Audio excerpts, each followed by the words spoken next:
अस्सलामुअलैकुम मोहतरम स्टूडेंट, कैसे हैं आप तमाम लोग। उम्मीद करते हैं सब लोग ठीक ठाक होंगे।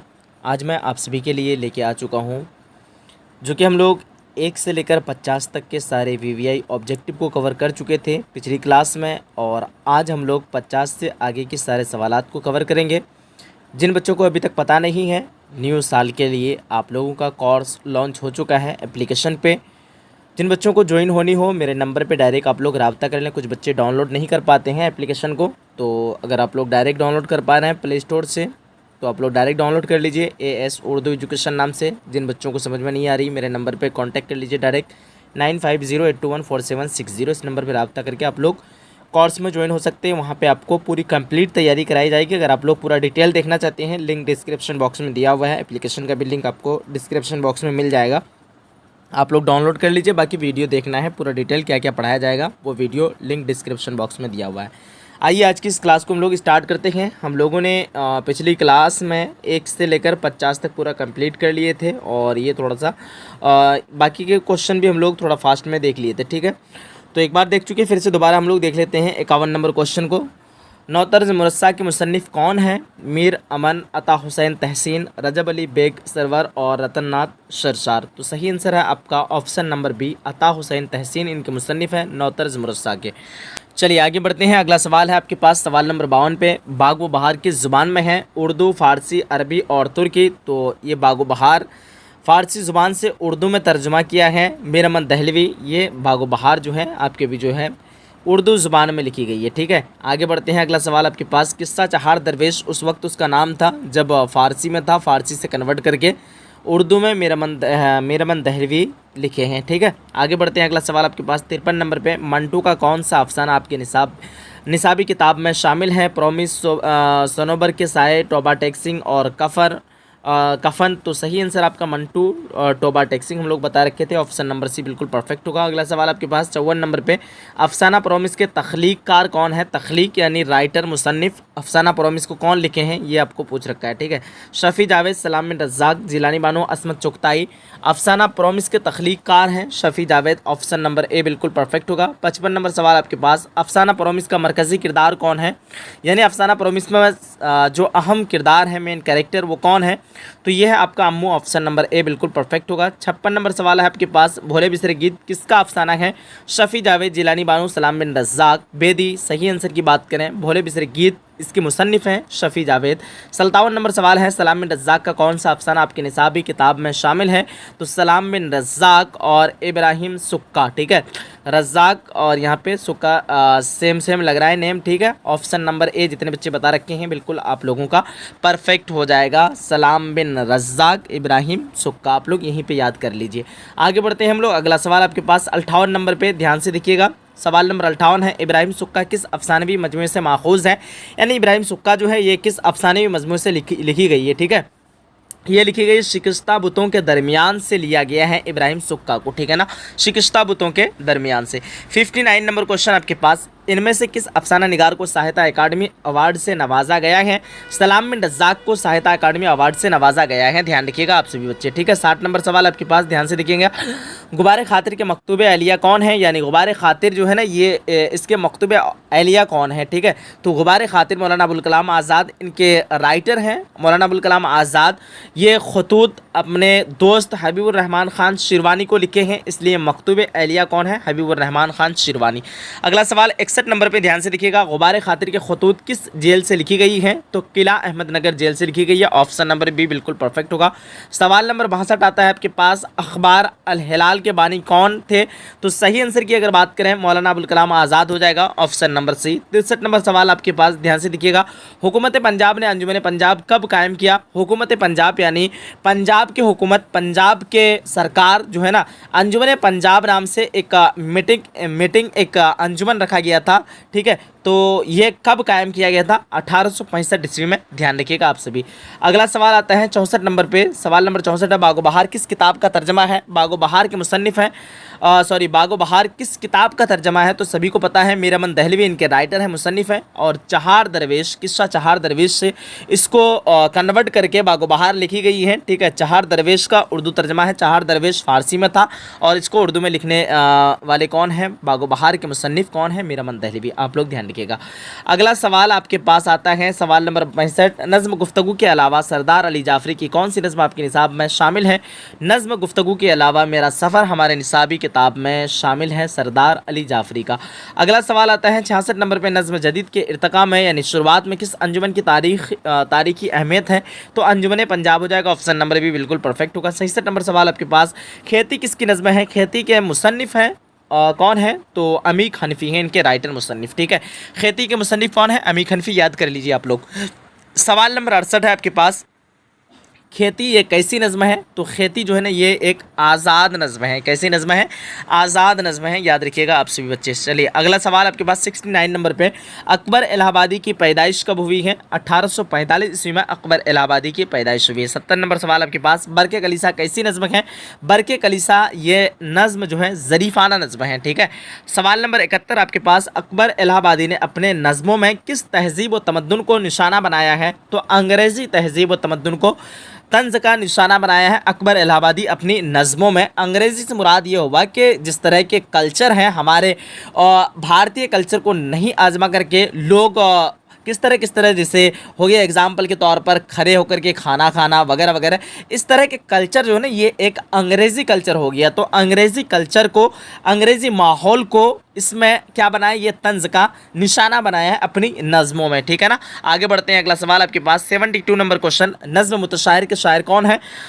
अशरफ जमाली, ज़फ़र कमाली, अरशद कमाली, कोई नहीं। तो नज़्म मुतशायर के मुसन्निफ़ हैं, राइटर हैं ज़फ़र कमाली। मुतशायर का मतलब होता है बनावटी शायर, और मुतशायर मैं आप लोगों को समझाया था कि बनावटी लोग क्या करते हैं? अपना कमाल दिखाते हैं। तो कमाल से आप लोग याद रख सकते हैं ज़फ़र कमाली। ठीक है, मुतशायर इनके मुसन्निफ़ कौन है? ज़फ़र कमाली। आगे बढ़ते हैं। 73 नंबर सवाल आपके पास, मुतशायर किस तरह की नज़्म है? ज़रीफ़ाना नज़्म, रोमानी नज़्म, इश्तराकी नज़्म और सोफियाना नज़्म। तो ज़रीफ़ाना नज़्म है। मुतशायर जो है ना ये एक कैसी नज़्म है?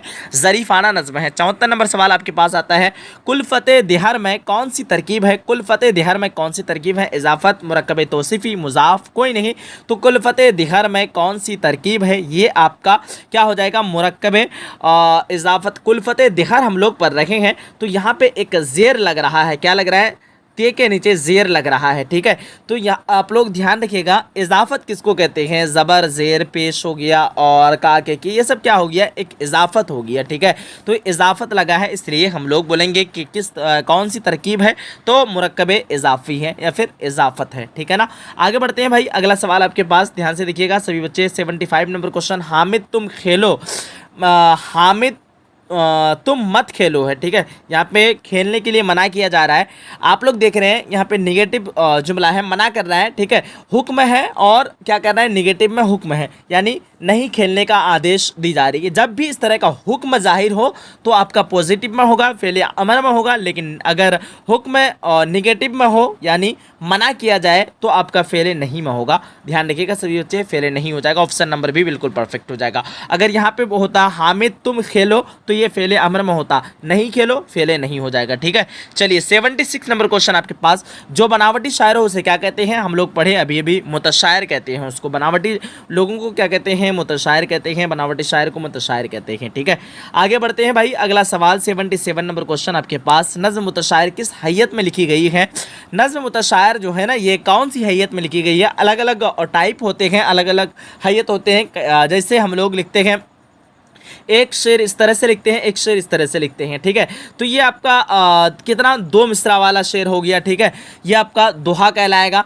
बाकी अगर हम लोग बात करें इस तरह करके, यहाँ पे 2 शेर लिखे, 2 शेर इस तरह लिखे, 2 शेर इस तरह लिखे, तो ये आपका 2-2 करके एक मिसरा, सॉरी 2 शेर का 2 मिसरा का 1 शेर हुआ, 2 मिसरा का 1 शेर हुआ, 2 मिसरा का 1 शेर हुआ, यानी टोटल यहाँ पे 6 मिसरा है और 3 शेर है। तो 3 शेर वाला मिसरा, 3 शेर वाला नज़्म को क्या कहते हैं? मुसद्दस कहते हैं। तो नज़्म मुतशायर जो है ना मुसद्दस की हैयत में लिखी गई है, यानी मुसद्दस का मतलब क्या होता है? 6 होता है। 6 मिसरा से यहाँ पे 3 शेर बना है और इस तरह के लिखने को क्या कहते हैं, मुसद्दस कहते हैं। तो ये नज़्म जो लिखी गई है ना, मुसद्दस की हैयत में लिखी गई है। 78 नंबर क्वेश्चन आपके पास, ध्यान से देखिएगा। यूजीनो मोंताले किस ज़ुबान के शायर हैं? तो ये एक इतालवी ज़ुबान के शायर हैं। ऑप्शन नंबर सी बिल्कुल परफेक्ट होगा। 79 नंबर क्वेश्चन आपके पास, शामिल निज़ाब नज़्म हम नहीं जानते का इतालवी से उर्दू तर्जमा किसने किया है? तो इतालवी से उर्दू तर्जमा करा है जाहिदा जैदी ने। कौन करा है? जाहिदा जैदी ने, ठीक है। आगे बढ़ते हैं भाई। 80 नंबर सवाल आपके पास, मिर्ज़ा गालिब की पैदाइश किस साल हुई है? मिर्ज़ा गालिब की पैदाइश हुई है 1797 ईस्वी में। कब हुई है? 1797 ईस्वी में। आप सभी को पता होनी चाहिए। इनकी वफ़ात हुई है 1869 ईस्वी में। कब हुई है? 1869 ईस्वी में इनकी वफ़ात और पैदाइश 1797। 81 नंबर सवाल आपके पास, उर्दू मुअल्ला किसके खतूत का मजमुआ है? ये दोबारा आ गया है। उर्दू मुअल्ला और ओदे हिंदी, ये जो है ना मिर्ज़ा गालिब के खतूत का मजमुआ है, सभी बच्चों को पता होगा। 82 नंबर क्वेश्चन, गालिब उर्दू के साथ किस जुबान में शायरी करते थे? तो उर्दू के साथ साथ अगर आप लोग देखेंगे, अरबी नहीं जमता है, तुर्की भी नहीं जमता है, हिंदी भी नहीं जमता है, तो आप लोग याद करने में आसानी होगी कि फ़ारसी जो है ना इस्तेमाल होता है, हम लोग इस्तेमाल करते हैं ज़्यादातर उर्दू के साथ साथ में फ़ारसी ज़ुबान, फ़ारसी लैंग्वेज को जब यूज़ करते हैं ना, तो उर्दू ज़ुबान थोड़ा सा स्टैंडर्ड लेवल का हो जाता है, ठीक है। सुनने में बिल्कुल उनकी कशिश और उनमें जो है ना बिल्कुल एक अलग अंदाज़ हो जाता है और सुनने में, बोलने में एक अलग टाइप का मज़ा आता है, सुनने में भी अच्छा लगता है फ़ारसी ज़ुबान इस्तेमाल करने में, ठीक है। जैसे इस्तेमाल करते हैं हम लोग बिरादर, तो ये एक आपका क्या हो गया, फ़ारसी लैंग्वेज हो गया, फ़ारसी ज़ुबान हो गया। बिरादर का मतलब होता है भाई, ठीक है। चलिए आगे बढ़ते हैं। 83 नंबर क्वेश्चन आपके पास, अहमद की टोपी किसकी मिसाल है? तो अहमद की टोपी, आप लोग यहाँ पे सिफत मौसूफ तो हरगिज़ नहीं होगा, क्योंकि यहाँ पे ना खूबी बताई जा रही है, ना ही खामी बताई जा रही है। तो फाइनली आपका होगा इजाफत। इजाफत इसलिए होगा कि अहमद की टोपी है काके की। यहाँ पे मैंने आप लोगों को एक बार बताया कि ये एक इजाफत की मिसाल है, काके की लगेगा तो, ठीक है। चलिए आगे बढ़ते हैं। 84 नंबर क्वेश्चन, जिस हिसाब से ध्यान रखिएगा, कभी कभी यहाँ पे जो है ना ऑप्शन अगर चेंज होगा तो आंसर भी चेंज होगा। कभी कभी आंसर के हिसाब से भी, सॉरी हाँ, क्वेश्चन जो है ना, क्वेश्चन का आंसर कभी कभी आंसर के हिसाब से भी होता है, ठीक है ना। तो आप लोग ध्यान रखिएगा। चलिए आगे बढ़ते हैं हम लोग। यहाँ पे अगर मान लीजिए मुज़ाफ़ और मुज़ाफ़ अलैह होता है, तो यहाँ पे मुज़ाफ़ और मुज़ाफ़ अलैह भी रहता अगर ऑप्शन में, तो वैसे क्वेश्चन का लेवल थोड़ा सा अलग रहता। फाइनली यहाँ पे आंसर होगा आपका इजाफत, ऑप्शन नंबर सी बिल्कुल परफेक्ट होगा। 84 नंबर क्वेश्चन आपके पास, दर्ज झैल में इसमें ज़र्फ़ की निशानदही कीजिए। इसमें ज़र्फ़ वैसे इसमें को कहते हैं जिससे जगह का पता चले या फिर आपका वक्त का पता चले। ईदगाह यहाँ पे एक जगह है, ऑप्शन नंबर ए बिल्कुल परफेक्ट होगा। 85 नंबर क्वेश्चन आपके पास, मुंदरजा झैल में से दरख्त का नाम बताइए। तो ये एक कीकर जो है ना, कीकर ये एक दरख्त का नाम है। 86 नंबर क्वेश्चन आपके पास, दर्ज झैल में से ऐसा लफ्ज़ बताइए जिसका माना बीमारी हो। तो ये आरिज़ा का मतलब होता है बीमारी, ऑप्शन नंबर सी बिल्कुल परफेक्ट होगा। 87 नंबर क्वेश्चन, अर्ज से इसम फाइल बनाइए। अर्ज से इसम फाइल जो है ना, ये आपका आरिज हो जाएगा, ऑप्शन नंबर बी बिल्कुल परफेक्ट होगा। 88 नंबर क्वेश्चन आपके पास, आदिल कैसा लफ्ज़ है? सिफत, इसम फाइल, मफऊल और फेल। तो आदिल जो है ना, जितना भी नाम होगा वो आपका इसम फाइल में होगा। फाइल किसको कहते हैं? काम करने वाले को कहते हैं। इंग्लिश में इसको सब्जेक्ट कहते हैं, हिंदी में इसको कर्ता कहते हैं, ठीक है। जैसे हम लोग बोलेंगे महमूद ने आम खाया, आम खाने का काम महमूद कर रहा है, महमूद यहाँ पे फाइल हो जाएगा। फाइनली इसम फाइल, ऑप्शन नंबर भी बिल्कुल परफेक्ट हो जाएगा, आदिल, ठीक है। 89 नंबर क्वेश्चन आपके पास, गालिब के उर्दू खतूत के 2 मजमूए हैं, का नाम बताइए। उर्दू मुअल्ला गालिब के खतूत निगारी, गालिब नामा, यादगार गालिब, गालिब नामा गालिब, उसके बाद रोज़नामा, उर्दू मुअल्ला और ओदे हिंदी। तो ये दोनों खतूत का मजमुआ है गालिब का। उर्दू मुअल्ला और ओदे हिंदी, ये दोनों खतूत का मजमुआ किसका है? गालिब का। मैं पहले भी बता चुका हूँ, काफ़ी इंपॉर्टेंट क्वेश्चन है, आता है हर बार एग्जाम में, ठीक है। 90 नंबर क्वेश्चन, इस शेर के शायर का नाम बताइए। सब कहाँ कुछ लाला वो गुल में नुमाया हो गई, खाक में क्या सूरतें होंगी कि पिन्हा हो गई। मैं एक बार तर्ज के साथ पढ़ा था कि सब कहाँ कुछ लाला वो गुल में नुमाया हो गई, और खाक में क्या सूरतें होंगी कि पिन्हा हो गई। तो ये आपका परफेक्ट आंसर होगा, ऑप्शन नंबर बी, यानी गालिब के ये दोनों शेर हैं, ठीक है। 91 नंबर क्वेश्चन आपके पास, यगाना चंगेज़ी का असल नाम क्या था? यगाना चंगेज़ी का असल नाम है Mirza Wajid Hussain, option number C बिल्कुल परफेक्ट होगा। 92 नंबर क्वेश्चन, खंदा किस किस्म का इसमें है, ठीक है। तो खंदा जो है ना, ये असल में ध्यान रखिएगा, जब भी फ़ाइल या फ़ेल कोई मफ़ऊली माना देगा तो ये सॉरी हाँ, फ़ाइल या फ़ेल जो है ना कोई मफ़ऊली माना देगा, वो आपका इसमें हालिया कहलाएगा। ये मफ़ऊली माना दे रहा है, इसलिए आपका ऑप्शन नंबर ए बिल्कुल परफेक्ट होगा। अगला सवाल 93 नंबर क्वेश्चन, बामानी लफ्ज़ को क्या कहते हैं? तो इल्म सर्फ़ में बामानी लफ्ज़ को कलमा कहते हैं। कलमा की 3 किस्म होती है, कौन कौन सी? तो इसम, फ़ेल और हर्फ, ये तीनों किस्में कलमा की हैं, ठीक है। उर्दू कवायद में किसी इंसान के नाम को क्या कहते हैं? तो उर्दू कवायद में किसी इंसान के नाम को अलम कहते हैं। ऐन ज़बर आ, लम ज़बर ला, मिम साकिन, ठीक है, अलम कहते हैं। अलम की 6 किस्में होती है किसी किसी किताब में, किसी किसी किताब में 5 किस्में दी जाती हैं। ज़्यादातर किताबों में 5 किस्में हैं, लेकिन अगर यहाँ पे ऑप्शन में 6 देखिए ना, आप लोग 6 पे मारिएगा, 5 पे नहीं। 5 रहे 6 ना रहे तो 5 में हरगिज़ आप लोगों को 5 में ही मारना है। अलम की कौन कौन सी किस्में होती हैं एक बार मैं आप लोगों को बता दूं, क्वेश्चन आएगा शायद आगे, इसमें हम लोग तज़किरा करते हैं। देखिए अलम की कितनी किस्में हैं, तो अलम की टोटल कितनी किस्में हैं यहाँ पे देखिए 4, 5, 3, 2, तो आपको पता हो चुका है 5 किस्में होती है। कौन कौन सी? कुन्नियत, खिताब, लक़ब, उर्फ़, तखल्लुस, और एक होती है एक्स्ट्रा में जो होती है ना वो इसमी होती है, ठीक है। देखिएगा याद कर लीजिए आप लोग, कुन्नियत 1 हो गया, खिताब 2 हो गया, लक़ब 3 हो गया, और आपका तखल्लुस 4 हो गया, उसके बाद इसमें 5 हो गया, और एक कौन सा छूट गया? कुन्नियत, खिताब, लक़ब, उर्फ़ छूट गया, ठीक है। उर्फ़ आपका छठा हो गया। चलिए आगे बढ़ते हैं भाई। 96 नंबर क्वेश्चन आपके पास, ज़ाकिर क्या है? तो ज़ाकिर जो है ना ये आपका इसम फ़ाइल हो जाएगा। मैं आप लोगों को बोला था जितना भी नाम होगा वहाँ पे आप लोग अगर ऑप्शन है इसम फ़ाइल का, इसम फ़ाइल पे मारिएगा। 97 नंबर क्वेश्चन, दर्ज झैल में से लक़ब की मिसाल कौन है? लक़ब वैसे नाम को कहते हैं जो कि कोई अच्छा काम करने पर आपको कोई अच्छा काम करने पर कोई नाम मिल जाता है, वो नाम लक़ब कहलाता है, ठीक है। शाद जो है ना, शाद अज़ीमाबादी अपने शेर व शायरी में इस्तेमाल करते तो ये तखल्लुस हो गया। शेर व शायरी में जो नाम इस्तेमाल करते हैं उसको तखल्लुस कहते हैं। अबुल हसन जो है ना ये आपका कुन्नियत वाला नाम हो गया, जो रिश्ता के ताल्लुक से पुकारा जाता है वो इस नाम को कुन्नियत कहते हैं। अबुल हसन कुन्नियत हो गया। अमीर शरीयत जो है ना ये आपका लक़ब हो गया, कोई अच्छा काम करने पर ये अमीर शरीयत बोला जाता है। बाकी खान बहादुर ये तो आपका खिताब हो जाए, क्योंकि हुकूमत या अंजुमन की जानिब से जो अवार्ड दिया जाए या फिर नाम दिया जाए, हुकूमत से मुराद आपका सरकार हो गया। सरकार या अंजुमन की जानिब से कोई अवार्ड मिलता है या फिर नाम मिलता है उसको क्या कहते हैं भाई? खिताब कहते हैं। तो खान बहादुर ये खिताब हो गया, मेरी शरीयत ये आपका लक़ब हो जाएगा, ठीक है। चलिए भाई आगे बढ़ते हैं। 98 नंबर क्वेश्चन आपके पास, इसमें जो है ना हासिल मज़दर क्या है? तो हासिल मज़दर जो है ना घबराना से हासिल मज़दर होता है, घबराहट। ऑप्शन नंबर बी बिल्कुल परफेक्ट हो जाएगा। आगे बढ़ते हैं। 99 नंबर क्वेश्चन आपके पास, दर्ज झैल में इसमें आला कौन है? इसमें आला वैसे नाम को कहते हैं जहाँ पे आपका हथियार का इल्म हो। कलम जो है ना ये आपका इसमें आला में हो जाएगा।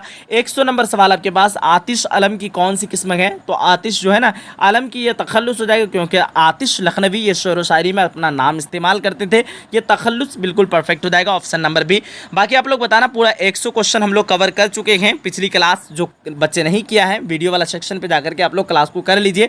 बाकी काफ़ी इंपॉर्टेंट क्लास रहा आज का। आप लोग बताइएगा आपके लिए कैसा रहा, कैसा लगा क्लास। इस क्लास को तमाम स्टूडेंट तक शेयर कीजिएगा। जो बच्चे अभी तक कोर्स में ज्वाइन नहीं हो पाए हैं, आप लोग कोर्स को ज्वाइन कर लीजिए। नंबर है 9508214760। इस नंबर पर आप लोग डायरेक्ट कॉल कर लीजिए, आपसे हमसे बात हो जाएगी। जो बच्चे कोर्स ज्वाइन करना चाहते हैं वो बच्चे को कॉल करेंगे, ठीक है। बाकी फालतू के लिए आप लोग कॉल नहीं करेंगे, नहीं तो जिन बच्चों को ज़रूरत होगा, ज़रूरतमंद बच्चों का जो है कॉल रिसीव नहीं कराया जाएगा। इस वजह से आप लोगों की वजह से परेशान वगैरह करने के लिए आप लोग कॉल मत कीजिएगा, ठीक है ना। चलिए मैं कुछ आप लोगों को होमवर्क देता हूं और देखते हैं कितने बच्चे यहाँ पे बना पाते हैं। कमेंट सेक्शन में ही आप लोगों को बना के देना है। मिर्ज़ा गालिब के 2 हम असरों के नाम, ये वाला नहीं बनाना है। दूसरा नंबर क्वेश्चन का आप लोगों को जवाब लिखना है। देखिए क्वेश्चन है, अबुल कलाम आज़ाद ने गुबार खातिर के खतूत कहाँ लिखे थे? ये आपको जवाब देना है। हम लोग जितना 100 ऑब्जेक्टिव पढ़े हैं, 100 ऑब्जेक्टिव में ये वाला क्वेश्चन भी पढ़े हैं, इसलिए आप लोग जवाब दीजिएगा। अबुल कलाम यानी अबुल कलाम से मुराद हो गया मौलाना अबुल कलाम आज़ाद ने गुबार खातिर के खतूत जो है ना कहाँ लिखे थे, ये मैं आप लोगों को बता चुका हूँ ऑब्जेक्टिव में। हालांकि ये 2 नंबर वाला क्वेश्चन है, 2 नंबर में पूछता है ये क्वेश्चन, ठीक है। चलिए दूसरा क्वेश्चन जो है आपके पास, क्वारंटाइन अफसाना में किस वबा का जिक्र है? वबा का मतलब हुआ बीमारी, किस बीमारी का जिक्र किया गया है? ये क्वेश्चन भी हम लोग पढ़े हैं ऑब्जेक्टिव में। अब यहाँ पे क्वेश्चन जो है, इब्राहिम सुक्का किसका अफसाना है? ये वाला भी आप लोग पढ़ चुके हैं, इब्राहिम सुक्का। इसके राइटर मुसन्निफ कौन है वो आपको बताना है। यगाना चंगेज़ी का असल नाम क्या था? ये भी आप लोगों को बताना है। और बंजारों को और किस नाम से जाना जाता है, ये भी हम लोग ऑब्जेक्टिव में पढ़े हैं, ये भी आप लोग बताइएगा बंजारों को किस नाम से जाना जाता है, ताकि आप लोगों का एक टेस्ट हो जाए। मीर अनीस के एक हम असरों का नाम बताइए, ये वाला नहीं पढ़े, ये वाला आप लोग नहीं बताइएगा। चलिए आगे बढ़ते हैं हम लोग। अली सरदार जाफरी की 2 नज़मों के उन्वान बताइए। तो अली सरदार जाफरी का दोनों नज़्म हम लोग पढ़े हैं, मेरा सफ़र और नज़्म गुफ्तगू। चलो आप लोग नहीं बताइएगा, मैं आप लोगों को बता चुका हूँ अभी। अब निसाब में शामिल 2 कहानियों के नाम लिखिए। ये तो काफ़ी इजी है ना, कहानी मतलब अफसाना, 2 अफसाना का नाम लिख देना है आप लोगों को। ये क्वेश्चन 2024 एग्जाम में पूछा गया था। देखिए कसीदा के 2 अज्जाए बताइए। अज्जा का मतलब होता है, जुज की जमा होती है अज्जा, ठीक है, यानी 2 हिस्सा बताने बोल रहा है। ये वाला हम लोग नहीं पढ़े हैं, मत बताइएगा, जिन बच्चों को पता है बता दीजिए, कोई दिक्कत नहीं, ठीक है। ये वाला जितना भी होमवर्क दिए हैं आप सभी बच्चे होमवर्क को पूरा कीजिएगा, बताइएगा, मुझे लगेगा हाँ आप लोगों को इंटरेस्ट है। और बाकी आप लोगों की क्लास नहीं हो पा रही है, आप सबको पता होगा मैं घर पे हूँ और ऑफिस जाते ही आप लोगों की क्लास बहुत जल्द स्टार्ट हो जाएगी। तबीयत अभी तो ठीक हो चुकी है लगभग में, जो दर्द हो रही थी, ठीक है, वो दर्द अभी एहसास नहीं हो रहा है। बाकी एक बार चेकअप करा लेना पड़ेगा और कहाँ कैसा है नहीं है, तो अभी तक तो नहीं चेक किए हैं। आप लोग दुआ कीजिए कि दर्द ना हो, तो आप लोगों की क्लास में इस तरह से कंटिन्यू ले पाऊँ और बहुत जल्द ऑफिस में जाएंगे, वहाँ से आप लोगों को डिजिटल बोर्ड में क्लासेस वगैरह दी जाएगी। बाकी दोबारा बता देना, जो बच्चे अभी तक कोर्स ज्वाइन नहीं किए हैं, न्यू सेशन का आप लोग ज्वाइन कर लीजिए। मिलते हैं फिर हम लोग एक अगले सेशन में, अगली क्लास में। जब तक के लिए खुदा हाफिज़, अल्लाह हाफिज़ एंड जय हिंद, जय भारत।